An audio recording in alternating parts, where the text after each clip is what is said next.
fast, man. Welcome back to Rebels Driver's Garage. This is my 1983 MonArk McFast boat. It's a 17-foot, I think it was an entry-level bass boat. I bought this boat as a parts boat for my 1963 Glasspar Avalon, which there's a couple of videos of me restoring the trailer for that one already on the page. I'll put links in below. I had never really just thought I should do a video on this boat because it was a parts boat. I bought it for the engine, really.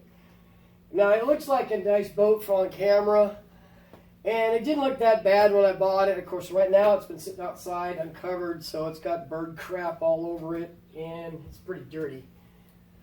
But I bought it for the engine, really. My Glasspar Avalon did not have a good engine. It had the original Mercury Tower of Power, they call it, 6-cylinder, 100 horsepower, but the lower unit was cracked.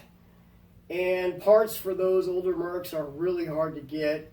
And I was told by a few different marine repair places to look for a Johnson or an Everoo because you can still get parts for them. This one has a Johnson 115 horsepower outboard, which I'll show you here in a minute.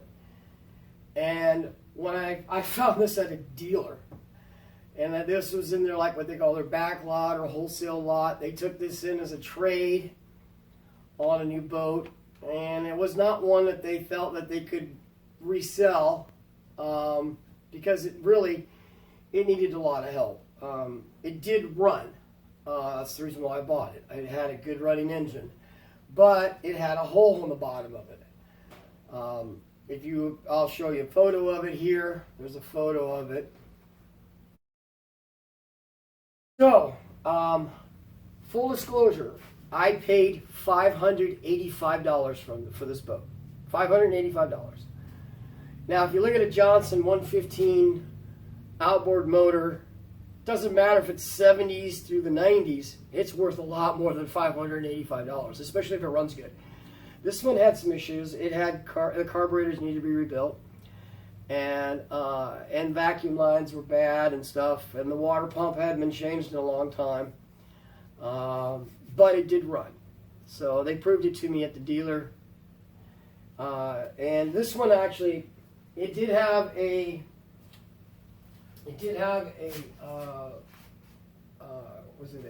motor guide, 67-pound thrust. Trolling motor on the front of the boat up here. This is I don't know if you can still see this on the camera, but this is the plug and all that for that. It had twin batteries in the back. It was a 24-volt system, and as you can see, it's in front of the driver, which is the dumbest place to put it.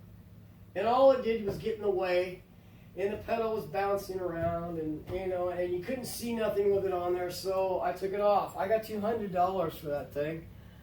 And believe it or not, you can get quite a few bucks for a marine battery just as a core. Just turn it into your auto parts store. I got 20 bucks for 2 marine batteries just as cores, not even buying one. The main battery was okay. It was good for about a year, and then I just replaced that this year. All the other stuff on the gauges, most of it worked when I bought it. Most of the gauges worked. The trim worked. The electric trim on the motor worked. So I decided I'll fix the hole. And so this is what I did. And follow along. The video is going to be busted up here a little bit, going back a couple of years, because I never really I thought I was never going to do a video on this boat at all. Excuse me. I mean, who wants to do? I bought it. I was going to rape it for all of its parts, and then send what's left of the boat hull to the salvage yard or the dump, and then sell this nice Shorelander trailer for a few $100 and get my money out of it. It's sitting on a nice little Shorelander trailer. It's fully adjustable. I don't know if this is the original trailer to the boat. Honestly, it doesn't sit very well on the boat. It doesn't tow very well. Reason being is the boat doesn't seem to be far enough onto the trailer to give it enough tongue weight to it, so it's happy on a trailer. Now I see. I don't know if I'm out of shot here, but you can. It's got maybe 20 pounds on a tongue. That's not enough. So you go down the road and the trailer wants to bob up and down off the ball. No matter how low the ball is to the ground, it wants to bob up and down off the ball. So that's something I need to fix. We decided to make this boat. I bought some fiberglass.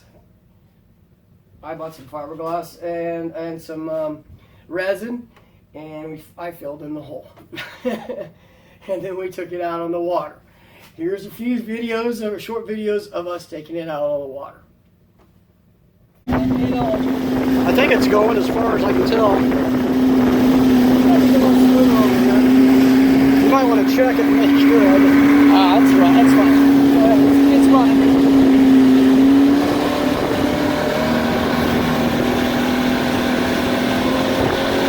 There we go.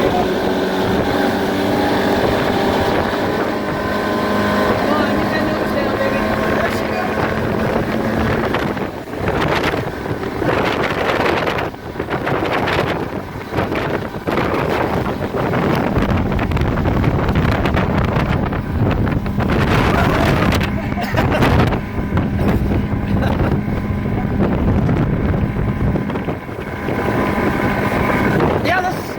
Definitely hauls ass, man. Yeah, I'm not even hard. Hey, you're not even floored yet, are you? No, it's only 3,000 RPM. Yeah, this thing cooks right along, man.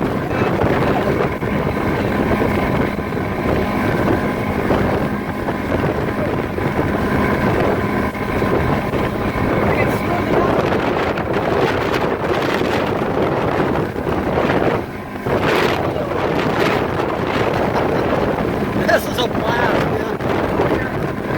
Oh, Jesus.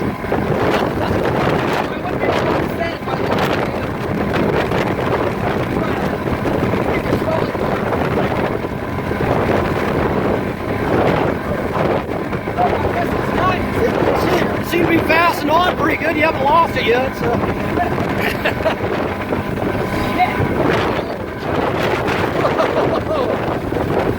Best ride in the park. It's like a wooden roller coaster.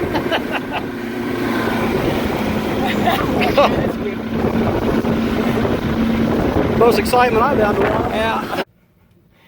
As you can see, we had some fun with it, and we were wondering why it took the bow's nose would go up so high in the air when we were trying to get it on plane, and it didn't happen except after we had been running hard on the water, and there was a lot of water running up on the sides of the boat. We thought somehow the bilge area was filling up with water. I bought a new bilge pump for this. It was $35. And in order to run it at full blast on the water, I had to run the bilge full blast, and it was shooting water outside of it because gallons of water were somehow still getting into the boat. It was like unsafe. I didn't feel like it, and I feel like taking it back out until I figured out why. And at the end of 2019 season, I have this video here. Watch this video. It shows where I found the water coming in at. Okay, so this. Bring the hose down here.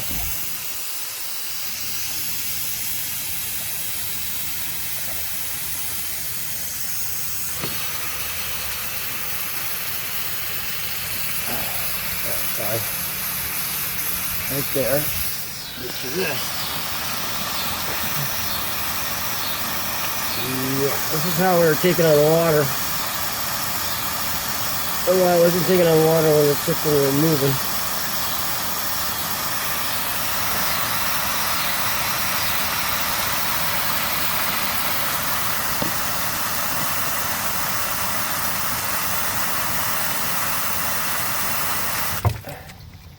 This is for the garden hose.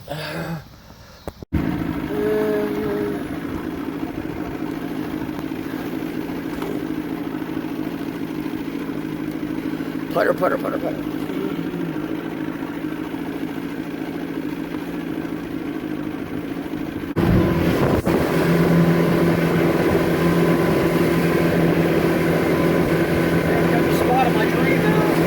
Yeah?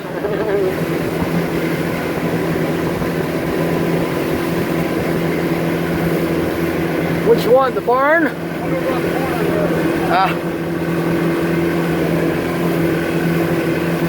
always like those holes and ceilings with all the windows, you know? Oh, yeah.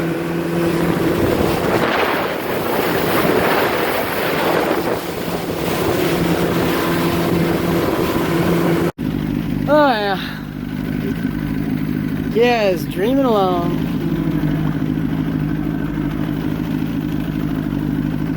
Checking out the homes.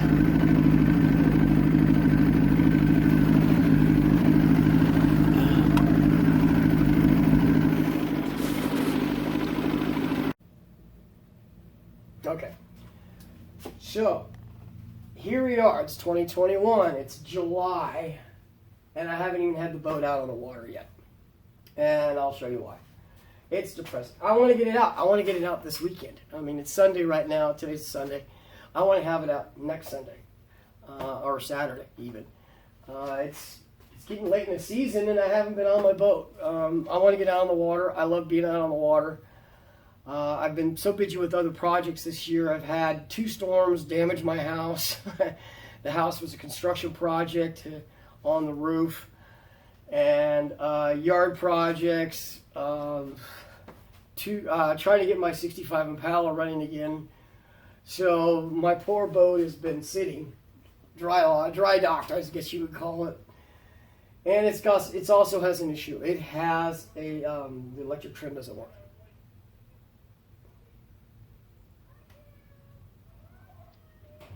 So the electric trim doesn't work, and I got to figure out why. The switch. Neither switch, there's a switch back here by the motor, and there's a switch on the controls. Neither switch is functioning right now, and I'll show you. I just started messing around with it a little bit last week, trying to figure out the cause, why there's no power getting to it, and we'll go over that next. But I mean, you can tow the boat as it is. You can launch the boat as it is. You can put the boat back on the trailer as it is. But with the engine pointing up like this, it doesn't really you can't really drive the boat very well. It doesn't want to drive very well with the props half out of the water. So I need to fix that. So this is my project, MonArk McFast. You see the name MonArk McFast. I don't know much about these boats. This was made this was in '83. That's what it's titled as, at least. In Nebraska, if it's older boats, older than 1972, something like that, they have no titles. So this one has a title. It is registered, and the trailer's registered.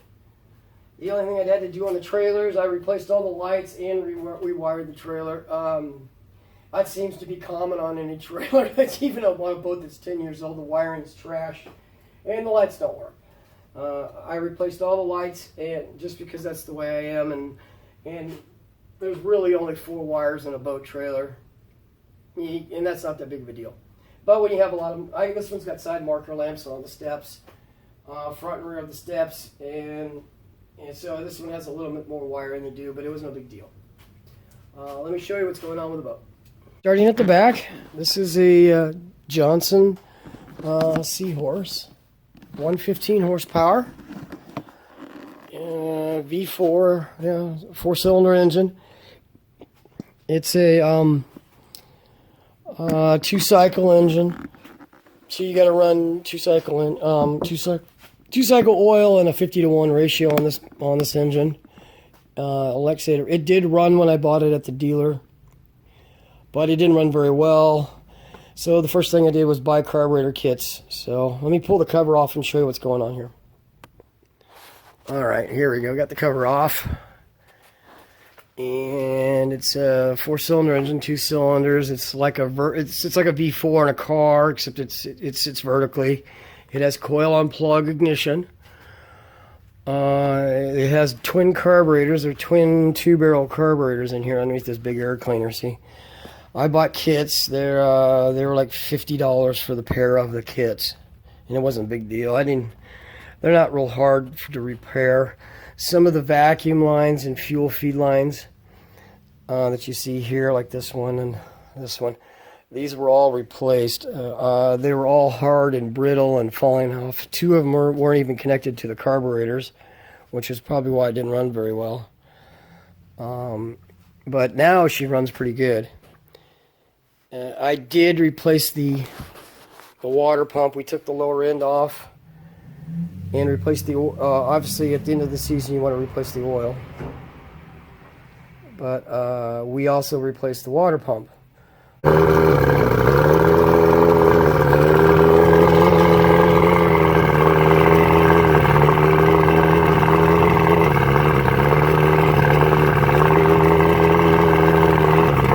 pretty loud when they're not in the water. So they get pretty loud when they're not in the water.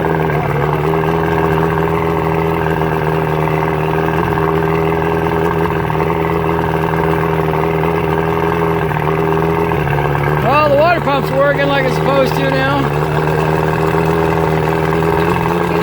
This is like a racehorse. Well, to fix the trim, I just needed to add the cables to power it. Well, when I took the battery out last winter, I took the battery out and all the cables were disconnected, and I didn't mark what needed to be reconnected. And this wire here and this wire here go to the motor, and I should have known that. They weren't part of the old charging system for the trolling motor. As you can see now, up there, the trim is actually reading correctly now. And the switch, I put the switch back. You see there's a switch here. And watch that. Okay.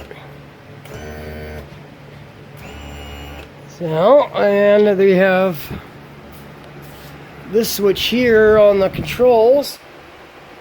Alright, I'm going to turn it around. Sorry, I have the fans running in here. It's pretty hot and stuffy. See?